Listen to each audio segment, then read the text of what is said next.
تحت غطاء الحرب على تنظيم الدولة الإسلامية تنفذ ميليشيات شيعية في محافظة ديالى العراقية أعمالا انتقامية، ومن أبرزها هدم مساجد أهل السنة وملاحقة المصلين وتصفيتهم جسديا. واليوم لا تكاد تسمع أذانا ولا تقام صلاة الجمعة والجماعة في عدة مدن ونواح في محافظة ديالى بحسب المجمع الفقهي لكبار العلماء في العراق. طبوا إلى ناحية المركز الناحية، وقاموا بتفجير ما يقارب إلى 4 إلى 5 جوامع في مركز الناحية.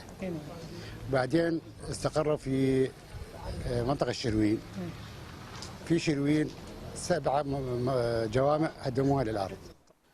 30 مسجدا على الأقل هدمت في بلدات السعدية وجلولاء وكنعان وبهرز وشروين وبروانة، هدم يرافقه تهجير قسري واغتيالات ممنهجة وحرق ونهب عشرات المنازل بحسب السكان المحليين.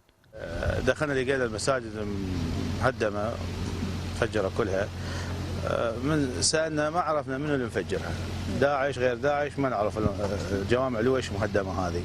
وفق لجنة الأوقاف والشؤون الدينية في مجلس النواب العراقي، فإن الهدف هو تغيير ديمغرافية محافظة ديالى ذات الغالبية السنية، وأدوات هذا التغيير ميليشيات ترتبط بأحزاب شيعية نافذة.